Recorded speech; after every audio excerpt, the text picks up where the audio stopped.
Hello, good morning. ये PGT related civics का question है 2009 का। और आज का हमारा क्वेश्चन है कि 1688 की गौरवपूर्ण क्रांति किस देश में हुई।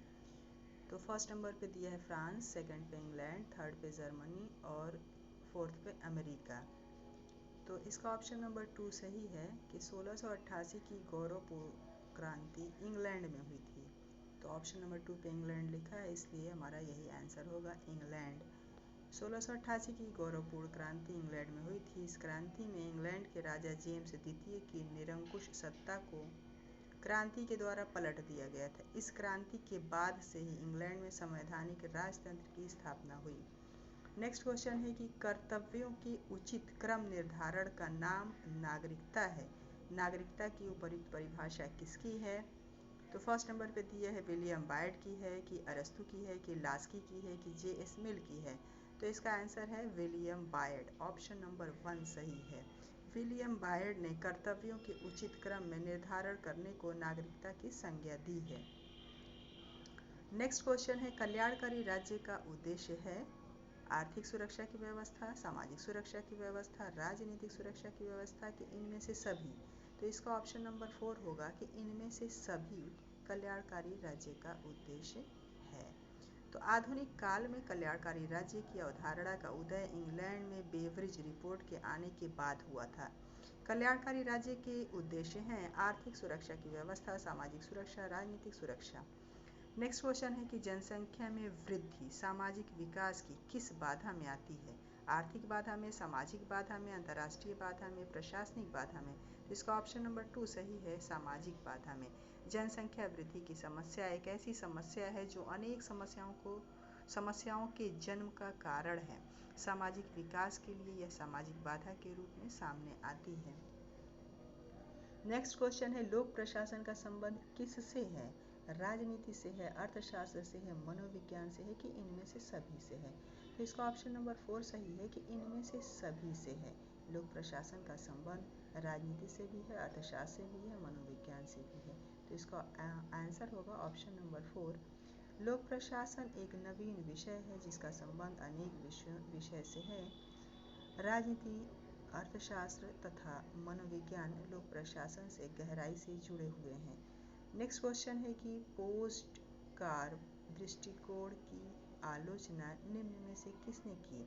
हेनरी फ्यूल ने, लेविस मेरियम ने, उर्विक ने, इनमें से सभी। तो इसका ऑप्शन नंबर 4 सही होगा कि इनमें से सभी। पोस्ट कॉर्प दृष्टिकोण की आलोचना अनेक विद्वानों ने की है। इन विद्वानों में प्रमुख हैं हेनरी फ्यूल, लेविस, मेरियम तथा उर्विक इत्यादि। नेक्स्ट क्वेश्चन है लोक प्रशासन को अध्ययन विषय के रूप में प्रारंभ करने का श्रेय किसे प्राप्त है? एल.डी. वाइट को, विलोबी को, मेरी पार्कर फोले को, वुडरो विल्सन को। तो इसका ऑप्शन नंबर 4 सही है, वुडरो विल्सन को। लोक प्रशासन को अध्ययन विषय के रूप में प्रारंभ करने का श्रेय किसे प्राप्त है? तो वुडरो विल्सन को प्राप्त है। लोक प्रशासन के जनक वुडरो विल्सन हैं, जो अमेरिका के पूर्व राष्ट्रपति थे। नेक्स्ट क्वेश्चन है कि लोक प्रशासन में लोक शब्द का तात्पर्य है जनता, समाज, कार्यपालिका, सरकार। कौन सा? तो इसका ऑप्शन नंबर 1 सही है, जनता। लोक प्रशासन में लोक शब्द का तात्पर्य जनता है। लोक प्रशासन में लोक शब्द का तात्पर्य जनता से है। नेक्स्ट क्वेश्चन है हमारा कि नवीन लोक प्रशासन मुख्यतः संबद्ध है विकासशील देशों की प्रशासनिक व्यवस्था से, कि 2 पे दिया है प्रशासनिक व्यवस्था की उत्पादकता से, 3 नंबर पे प्रशासनिक व्यवस्था के अधिकारी तंत्रीगण से, और 4 नंबर पे लोक प्रशासन के मानवीय अभिमुखन से। तो इसका ऑप्शन नंबर 4 सही है। नवीन लोक प्रशासन मुख्यतः संबद्ध है लोक प्रशासन के मानवीय अभिमुखन से। नेक्स्ट क्वेश्चन है लूथर गुलिक ने संगठन के सिद्धांतों को पोस्ट कार्प शब्द में अभिव्यक्त किया है। इसमें को का तात्पर्य है कारपोरेशन से, कोऑपरेशन से, कोऑर्डिनेशन से, कंपनी से। तो इसका ऑप्शन नंबर 3 सही है, कोऑर्डिनेशन से। लूथर गुलिक ने संगठन के सिद्धांतों को पोस्ट कॉर्प शब्द में अभिव्यक्त किया है। इसमें को का तात्पर्य कोऑर्डिनेशन से है। नेक्स्ट क्वेश्चन है कि कौन सी सत्ता प्रत्यायोजित नहीं की जानी चाहिए। तो फर्स्ट नंबर पे दिया है वित्त संबंधी शक्ति, सेकंड पे नियम बनाने की शक्ति और थर्ड पे नीति निर्धारित करने की शक्ति, फोर्थ पे इनमें से कोई नहीं। तो इसका ऑप्शन नंबर 4 सही है। प्रत्यायोजित विधायन का अर्थ है कानून बनाने वाली संस्था द्वारा अपनी कानून बनाने की शक्ति अधीनस्थ संस्थाओं को दे देना। वर्तमान में वित्त संबंधी शक्ति, नियम बनाने की शक्ति तथा नीति निर्धारित करने की शक्ति प्रत्यायोजित की जा रही है।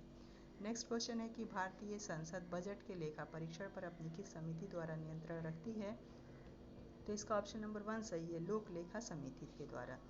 भारतीय संसद बजट के लेखा परीक्षण पर लोक लेखा समिति के माध्यम से नियंत्रण रखती है। लोक लेखा समिति लोकसभा की समिति है, इसमें 22 सदस्य होते हैं। नेक्स्ट क्वेश्चन है कि संकट काल में नागरिकों के मौलिक अधिकार स्थगित किए जा सकते हैं। इसका ऑप्शन नंबर 3 सही है। भारतीय संविधान में नागरिकों के लिए मूल अधिकारों का जो उपबंध किया गया है वह आपातकाल में अनुच्छेद 358 तथा अनुच्छेद 359 के तहत निलंबित किए जा सकते हैं। नेक्स्ट क्वेश्चन है भारत का संविधान निर्मित हुआ था 26 नवंबर 1949 को, क्योंकि हमारा संविधान बना था 26 नवंबर 1949 को, जबकि लागू हुआ था 26 जनवरी 1950 को। तो इस तरह से इसका ऑप्शन नंबर 3 सही है कि भारत का संविधान निर्मित हुआ था 26 नवंबर 1949 को। भारत का संविधान 26 नवंबर 1949 को निर्मित हुआ था। इसे 26 जनवरी 1950 को पूर्ण रूप से लागू कर दिया गया। नेक्स्ट क्वेश्चन है कि राष्ट्रपति पर महाभियोग लगाने का अधिकार निम्न में से किसे प्राप्त है। संसद के दोनों सदनों को। संविधान के अनुच्छेद 56 में यह व्यवस्था की गई कि राष्ट्रपति यदि संविधान का अतिक्रमण करता है तो उसे महाभियोग की प्रक्रिया द्वारा उसके पद से हटाया जा सकता है। कोई विधेयक वित्त विधेयक है अथवा नहीं, इसका निर्णय कौन करता है।